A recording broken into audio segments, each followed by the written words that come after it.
भारतीय जनता पक्ष, राष्ट्रवादी पक्ष, शिवसेना, महायुतीचे अधिकृत उमेदवार आदरणीय आमदार राजेशजी पवार साहेब यांच्या आजच्या उमेदवारीच्या नामनिर्देशनाच्या या सभेस सर्वप्रथम राष्ट्रमाता जिजामाता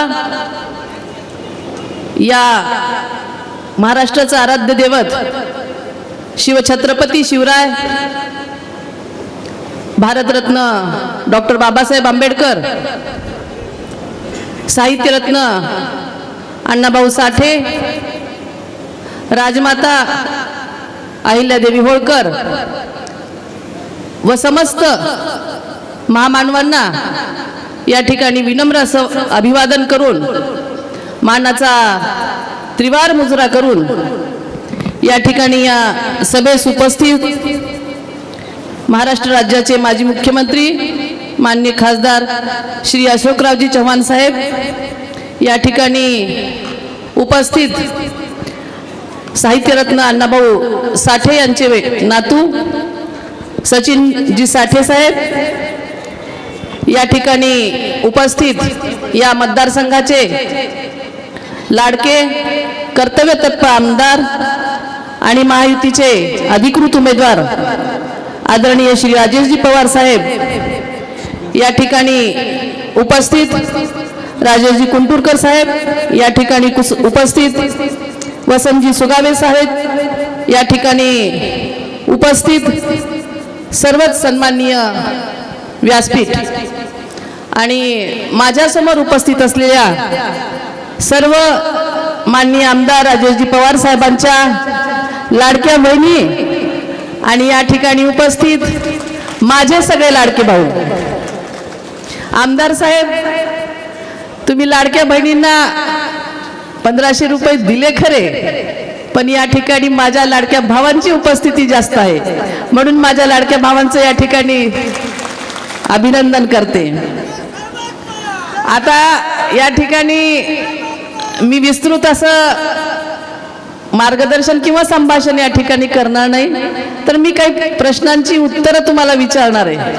त्याला हो किंवा नाही एकत्रित या ठिकाणी आपण सगळ्यांनी उत्तर द्यायचंय. आदरणीय आमदार साहेबांनी अपेक्षित असा विकास केला का? एकाच स्वरात सगळ्यांनी सांगायचं. आदरणीय आमदार साहेबांनी अपेक्षित विकास केला का? आदरणीय आमदार साहेबांनी स्वखर्चातून उपक्रम राबवले का? आदरणीय आमदार साहेबांनी पूल बांधले का? आदरणीय आमदार साहेबांनी उपकेंद्र बांधले का? आदरणीय आमदार साहेबांनी पोलीस स्टेशनची इमारत बांधली का? आदरणीय आमदार साहेबांनी उपविभागीय कार्यालय बांधलं का? आदरणीय आमदार साहेबांनी ग्रामपंचायतची इमारत बांधली का? आदरणीय आमदार साहेबांनी अंगणवाडीची खोली बांधली का? आदरणीय आमदार साहेबांनी शाळा खोली बांधली का? मग राहिलं काय? कसं काही राहिलं नाही? शंकरनगरचा कारखाना राहिला नाही का?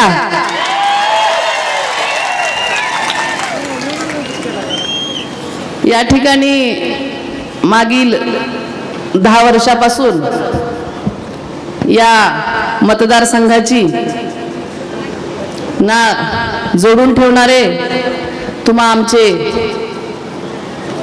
लाडके आमदार आदरणीय राजेशजी पवार साहेब या मतदारसंघाची सेवा तन मन धन देऊन या ठिकाणी दिवसाची रात्र रात्रीचा दिवस करत प्रयत्नांची पराकाष्ठा करत या ठिकाणी करतात. साहेब जितकं प्रेम तुमच्यावर लावतात त्याही पेक्षा द्विगुणित प्रेम आपण साहेबांवर करतात. हे खरं तर आजच्या या उन्हाच्या रॅलीतून दिसून आलेले. हेडगेवार चौक कुठे आणि आमचा हे सभेचं स्थळ कुठे? यत्किंचितही कुणीही एकही माझा कार्यकर्ता बांधव माझी भगिनी पायी चालत असताना थकलेली दिसली नाही. आणि ही तुमची ताई सुद्धा, माझा भाऊ उन्हात आहे, माझी बहीण उन्हात आहे, म्हणून मी सुद्धा तुमच्या सगळ्यांसोबत या ठिकाणी चालत आले.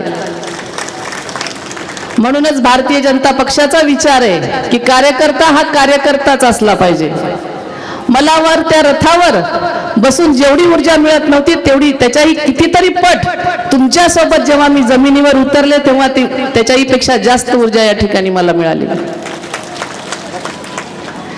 आदरणीय आमदार साहेबांनी मतदारसंघात हजारो कोटींचा निधी या ठिकाणी ओढून आणला. या सगळ्या कामांची गुणवत्ता चांगली राखावी यासाठी साहेब दिवस रात्र अट्टहास करतात. या ठिकाणी साहेबांनी मतदारसंघात काम करत असताना कुठलाही जातीभेद धर्मभेद ठेवला नाही. तर मतदारसंघातील 18 पगड जातींना सोबत घेऊन 12 बलुतेदारांना या ठिकाणी सोबत घेऊन विकास कामं केली. आपल्या मतदारसंघात विकासाची ही बुलेट ट्रेन अतिशय वेगाने धावतीये आणि या वेगाने धावणाऱ्या या ट्रेनला आपल्याला पुढील 5 वर्षापर्यंत अशीच धावती ठेवायची की नाही. पण काही जणांना या ठिकाणी करमतच नाही. आता मला डायरेक्ट विषयावरच यावं लागणार आहे. आदरणीय दादा म्हणजे माहिती ना, माहिती की नाही. आदरणीय दादा मनुष्य जीवनामध्ये 4 अवस्था असतात. बाल्यावस्था असते, कौमार्य अवस्था असते, संसारिक अवस्था असते आणि वानप्रस्थाची अवस्था असते. आमचे दादा 4थ्या अवस्थेत आहेत. पण दादांना सत्तेचा मोह काही आवरत नाहीये.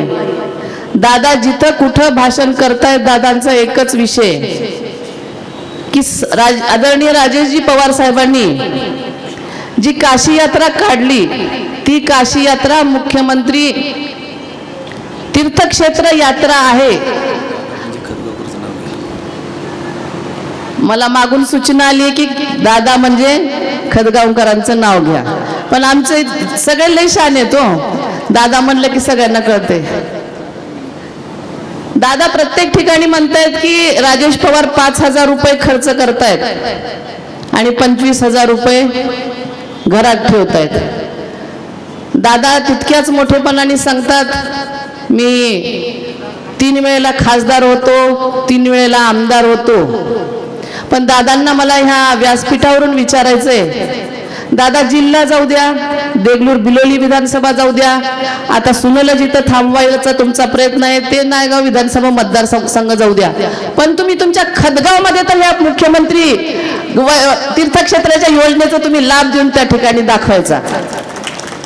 आणि दुसरी सुद्धा मला या ठिकाणी दुसरं चॅलेंज मला दादांना या ठिकाणी द्यायचंय की दादांनी सिद्ध करून दाखवावं की ही जी काशी यात्रा काढली ही शासकीय योजनेचा लाभ आहे.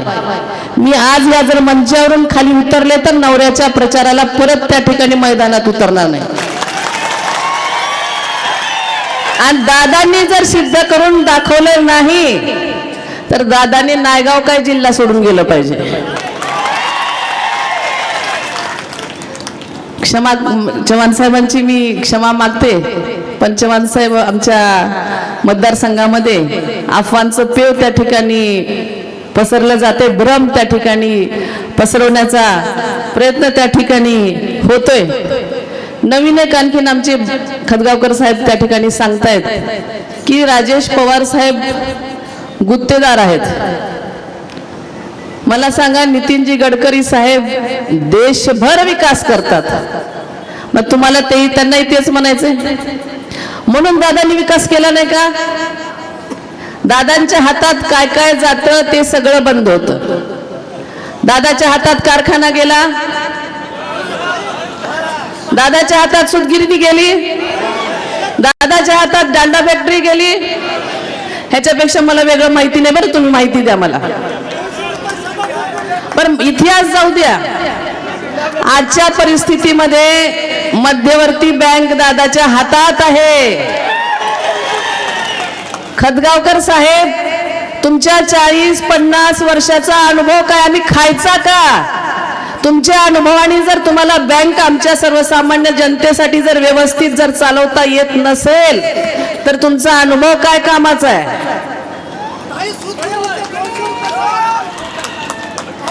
दादा, तुम्ही 40-50 वर्ष राजकारण केलं, पण आपला वारसा देण्यासाठी तुम्हाला सुनबाईचा नावी लागली. अहो, आमच्या काँग्रेसचे कार्यकर्ते कुणी भेटले नाहीत का? या मतदारसंघामध्ये काँग्रेसचं इतकं प्रस्थ होतं, पण आमदार राजेशजी पवार साहेबांनी भारतीय जनता पक्षाचे विचार आणि कैलासवासी संभाजी पवार साहेबांचे संस्कार या मतदारसंघातून काँग्रेसला उमेदवार मिळाला नाही. बरंच काही बोलायचंय. दादा काम करत नाहीत, जोडतोड करण्याचा प्रयत्न करतात. कुठेतरी तरुण मुलांना आमिष देण्याचा त्या ठिकाणी प्रयत्न करत असतात आणि ह्याच्यातून कुठेतरी मार्ग त्या ठिकाणी काढून पाहण्याचा ते या ठिकाणी पाहतायत. दादा एक धूर्त आणि कावेबाज माणूस आहेत. आपल्या सगळ्यांना विनंती आहे, या धूर्त आणि कावेबाज माणसापासून आपला मतदारसंघ वाचला पाहिजे की नाही पाहिजे? सगळ्यांनी हात वर करून सांगा, वाचला पाहिजे की नाही पाहिजे? आपल्या सगळ्यांना विनंती आहे. दादाचा एक डाव आहे, दादांनी माग खेळलेला आहे. ठक्करवाड साहेबांच्या विरोधात खेळलाय असं मी ऐकू नये. प्रत्येक समाजाचा, प्रत्येक जातीचा त्या ठिकाणी उमेदवार उभा करायचा आणि मतं ती जागी जागीची काढून घ्यायची. दादाच्या या डावामध्ये आपण फसणार आहे का? नक्की. स्वतःपेक्षा काय महत्वाचं आहे? व्यक्तीपेक्षा जात महत्वाची आहे, पण जातीपेक्षा समाज महत्वाचा आहे आणि समाजापेक्षा राष्ट्र महत्वाचं आहे. आज या घडीला सगळ्यात महत्वाचं काय आहे तर आमच्या मतदारसंघाचा विकास, या संपूर्ण मतदारसंघातील या सर्व समाजाचा विकास त्या ठिकाणी महत्वाचा आहे. म्हणून दादाच्या डावपेचाला आपण कुणीही फसायचं नाही. सगळ्यांनी शपथ घ्यायची आहे, हात वर करून शपथ घ्यायची आहे. दादाच्या ह्या डावपेचाला कुणीही फसणार नाही, सगळ्यांनी म्हणायचंय. आता भाऊकीकडे येऊ का? भाऊकीकडे येऊ. भाऊकीकडं येऊ ना नक्की. फसणार नाही. भाऊकीचा इतिहास सगळ्याला माहिती आहे, उजागर करायचंय. महाराष्ट्रातल्या कुठल्याही जिनिंगला दरवर्षी आग लागत नाही, पण आमच्या भाऊकीच्या जिनिंगला दरवर्षी आग लागते. 2019च्या लोकसभेला आमच्या भाऊकीच्या हातात नायगाव तालुक्याच्या आमच्या बूथ प्रमुखाचं पाकिटचा कारभार होता लोकसभेला. बरं, पण आमच्या भाऊकीनं बूथच्या कार्यकर्त्याचे पाकिट पोहोचवलेत का? 2019च्या विधानसभेला आमदार साहेबांना मी हात जोडले की तुमचा कारभार जे काही चालवायचा आहे बोमनाळे साहेबांच्या जिनिंग मधून चालवा. छोटं मोठं कसलं तरी आहे, बोमनाळे साहेबांनी आपल्याला ऑफिस दिले, पण नाही म्हणले आपल्या पक्षात नवीन आले त्यांचा मान राखावा लागतोय. म्हणून आमदार साहेबांना आपलं शक्ती केंद्र त्या जिनिंगला हलवलं. चहा माझा, नाश्ता माझा, जेवण माझं, टेंट माझं. पण या भाऊकीनं काय केलं? आजपर्यंत बोलले नाही बरं, मी भाऊकी साहेबांच्या विरोधात खूप बोलले, पण मी भाऊकीला बोलले नाही. पण या भाऊकीनं कार्यकर्त्यांच्या नावानं गाड्याची नावं हिशोब देऊन एक खोकत तरी छापले बघा 2019ला. 2019ला साहेब नोव्हेंबर डिसेंबर मध्ये निवडून आले आणि फेब्रुवारी 2020 मध्ये भाऊकीनं सार्वजनिक शिवजयंती केली. 51,000 रुपये आमदार साहेबाकडून वर्गणी घेतली, पण नवरदेवासारखा फेटा मात्र आपला वेगळा होता. बघितला का नाही तुम्ही सगळ्यांनी? सार्वजनिक जर शिवजयंती करायची असेल तर नवरदेवासारखा फेटा कशाला पाहिजे? सार्वजनिक शिवजयंती केल्यावर हिशोब द्यावा लागतं का नाही? द्यावं लागतं का नाही? आणि त्या सार्वजनिक शिवजयंतीवर नवनिर्वाचित आपल्या पक्षाचे आमदार कुठं बसावेत ह्याची जाण सुद्धा आमच्या भाऊकीनं ठेवली नाही. माझी तर जागा पार अंधारात होती. माग मी अंधारात बसते, नवऱ्यासाठी अंधारात बसते, काट्या कुपाटात जाते, चिखलात जाते, कुठेही जाते, त्याला काय नाही. पण निदान ज्या पक्षात आपण प्रवेश केलो त्या पक्षाच्या नवनिर्वाचित आमदाराला इज्जतीनं जागा तरी दिली पाहिजे. असे हे महाभाग असतात आणि नेमकी भूमिकाच कळत नाही. आज भारतीय जनता पक्षामध्ये, उद्या दुसरी भूमिका घेऊन त्या ठिकाणी समोर येऊन या पद्धतीची लोक या असं वागत असतात. खरं तर ह्या गोष्टींचा उहापोह होऊ नये, पण समोरून कारण नसताना जर अनेक वेळेला अशी जर विटंबना होत असेल आणि आपण जर त्याचं उत्तर जर दिलं नाही तर जनसामान्यामध्ये भ्रम त्या ठिकाणी निर्माण होतो. आणि साहेब तुमचा तर गरीब आहे, विकासाशिवाय दुसरं काही दिसत नाही, मग ती जबाबदारी ताईवर येते. ताईला बोलल्याशिवाय भागच त्या ठिकाणी मला विशेष त्या ठिकाणी दुसरा बोलता येत नाही. तर साहेबांनाही म्हणावं या ठिकाणी तुम्ही पण उत्तर द्यायला शिकलं पाहिजे. राजकारणात जर राहायचं असेल तर नुसता विकास करून जमत नाही. आता खूप सारं चालत आले, खूप काही बोलायचं होतं, पण सगळे शब्द त्या ठिकाणी बाहेर पडत नाहीत. निवडणुकीच्या मैदानात त्या ठिकाणी त्या याच्यामध्ये परत आणखीन काही विषय मी मांडेनच आणि सरते शेवटी परत एकदा दादावर येते मी आणि माझ्या भाषणाला विराम देते. कैलासवासी वसंतरावजी चव्हाण साहेब यांच्या अंत्यविधीच्या कार्यक्रमाला खदगावकर साहेबांनी काही शब्द त्या ठिकाणी उद्गारले की मी कैलासवासी वसंतरावजी चव्हाण साहेबांना म्हणजे अपक्ष उमेदवार होते, युतीचा धर्म न पाळता कैलासवासी गोरठेकर साहेबांना मदत न करता मी अपक्ष उमेदवार कैलासवासी वसंतरावजी चव्हाण साहेबांना मी मदत केली. म्हणजे 2009 ते 2014 आमचा काहीतरी विकास झाला असता. त्यांनी खदगावकर साहेबांनी फक्त गोरठेकर साहेबांचा विश्वासघात केला नाही तर आमच्या मतदारसंघाचा सुद्धा विश्वासघात केला. 2014ला दादा कशात कुठे होते? भारतीय जनता पक्षात होते की नाही? 2014ला खदगावकर साहेब भारतीय जनता पक्षामध्ये होते. साहेब काही चुकले नाहीत. भारतीय जनता पक्षाचं उपाध्यक्ष, प्रदेशचं उपाध्यक्ष पद होतं. दवाखान्याची गाडी काढली, उद्घाटन खदगावकर साहेबाकडून. शेतकऱ्याचा त्या ठिकाणी मोर्चा काढला, उद्घाटन खदगावकर साहेबांकडून. पण खदगावकर साहेब काही स्वतःचा त्या ठिकाणी स्वभाव सोडत नाहीत. खदगावकर साहेबांनी 2014ला सुद्धा त्या ठिकाणी नरसीच्या हॉटेलमध्ये बसून साहेबांच्या विरोधात पैसे वाटले. 2000 ते 2019 महायुतीचं सरकार होतं.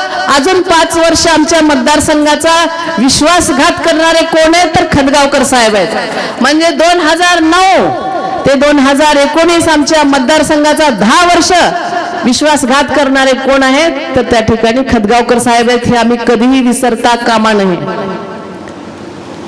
आम्ही जिल्हा परिषद चव्हाण साहेबांना मी नम्रपणे सांगू इच्छिते, मी जिल्हा परिषदेमध्ये काम करत असताना फार त्या ठिकाणी प्रयत्नपूर्वक काम करण्याचा प्रयत्न केला आणि मी मंत्रालयापर्यंत त्या ठिकाणी पोहोचले आणि आपल्या जिल्हा परिषदेच्या महिला बालविकासाची जी पाकिटं त्या ठिकाणी प्रत्येक गाव पातळीवर जातात त्या पाकिटावर तालुक्याचा नंबर यावा, जेणेकरून काही गैरव्यवहार झाले तर तो तालुक्याचा नंबर असेल तर त्या ठिकाणी ती पाकिटं कुणाच्या हद्दीमध्ये हरवली किंवा गैरव्यवहार झाला ह्याच्यासाठी मी प्रयत्नपूर्वक तो नंबर त्या ठिकाणी घेऊन आले. मी माझ्या स्वतःच्या बळावर नायगाव तालुक्यामध्ये 700 घरकुलांना वाळू दिली. रेतीच्या त्या ठेक्यावर मी त्या ठिकाणी जाऊन मी स्वतः त्या ठिकाणी वाळू वाटपाचं काम केलेलं आहे. माझं मोठेपण मला सांगायचं नाही, पण काही जिल्हा परिषद सदस्य आमच्यासोबत होते, त्यांनी काय केलं, आपल्या संस्थेची बिलं काढण्यासाठी फक्त जिल्हा परिषद सदस्य झाले होते. हे सुद्धा आपण सगळ्यांनी लक्षात घ्यावं. 2017च्या जिल्हा परिषदेच्या निवडणुकीला आम्ही ऐकून होतो, खदगावकर साहेब आपल्या सुनबाईला रोज भाषण पाठ करून घेत होते म्हणे, घोकमपट्टी करायला लावायचे, पोपटपंची करायला लावायचे, असं आम्ही त्यावेळेला ऐकून होतो. पण हे करता करता मला हेही लक्षात आलं की खदगावकर साहेब आपल्यासारखं खोटं बोलायलाही त्या ठिकाणी सुनबाईला शिकवतायत आणि सुनबाई शिकतायत. शंकरनगरचं भाषण कोणी ऐकलंय का उमेदवाराचं? नक्की ऐका. त्या ठिकाणी उमेदवार काय म्हणतायत, 2019ला भारतीय जनता पक्षाचे उमेदवार असलेले आदरणीय राजेशजी पवार साहेब यांना निवडून देण्यासाठी खदगावकर साहेबांनी आणि सुनबाईंनी पाठबळ दिलं, शक्तिबळ दिलं. हे खरंय का? खरंय का? म्हणजे बघा, जे विहिरीत आहे ते पोऱ्यात यायला चालू झाले. त्याच्यामुळे सगळ्यांनी सावधान राहायचंय. माझ्या वाणीला या ठिकाणी विराम देणं गरजेचं आहे. चव्हाण साहेबांना या ठिकाणी पुढे जायचंय, पण सगळ्यांचा आग्रह होता की मी या ठिकाणी सर्वप्रथम प्रास्ताविक मांडावं. या सगळ्यातून मी एवढंच त्या ठिकाणी मानू इच्छिते की गट तट न करता, तहसील पोलीस स्टेशन या ठिकाणी हातात न घेता, फक्त विकासाचा दृष्टिकोन ठेवून या ठिकाणी मतदारसंघाचा विकास करू पाहणारे आदरणीय आमदार राजेशजी पवार साहेब यांच्या पाठीमागे आपल्याला येणाऱ्या काळामध्ये राहायचंय आणि विकासाचा दुसरा टप्पा त्या ठिकाणी गाठायचा आहे. विकासाच्या पहिल्या टप्प्यामध्ये साहेबांनी फक्त पायाभूत आणि मूलभूत सुविधा त्या ठिकाणी मागे टाकलेल्या आहेत. येणाऱ्या काळामध्ये माझा मतदारसंघ बारामतीच्या धर्तीवर माझ्या मतदारसंघाचा विकास झाला पाहिजे, साहेबांचं स्वप्न आहे. आणि हे स्वप्न खरं करण्यासाठी माझ्या सर्व माता भगिनींना, माझ्या बंधुवर्गाला नम्रतेची आणि कळकळीची विनंती आहे की मागील काळाप्रमाणे याही पुढे आपण साहेबांच्या पाठीमागे भरभरून असा आशीर्वाद द्यावा. आणि मुख्यमंत्र्यांच्या लाडक्या बहिणींसोबतच आदरणीय आमदार राजेशजी पवार साहेबांच्या लाडक्या बहिणींना माझी विनंती आहे की येणाऱ्या काळामध्ये याही पेक्षा वेगळी कामं साहेबांच्या वतीनं आपल्या सगळ्यांना करून घ्यायचे. तेव्हा तुमचा आशीर्वाद कुठेही कमी पडू नये ही नम्र विनंती मी आपल्या सगळ्यांना करते आणि थांबते. जय हिंद, जय महाराष्ट्र.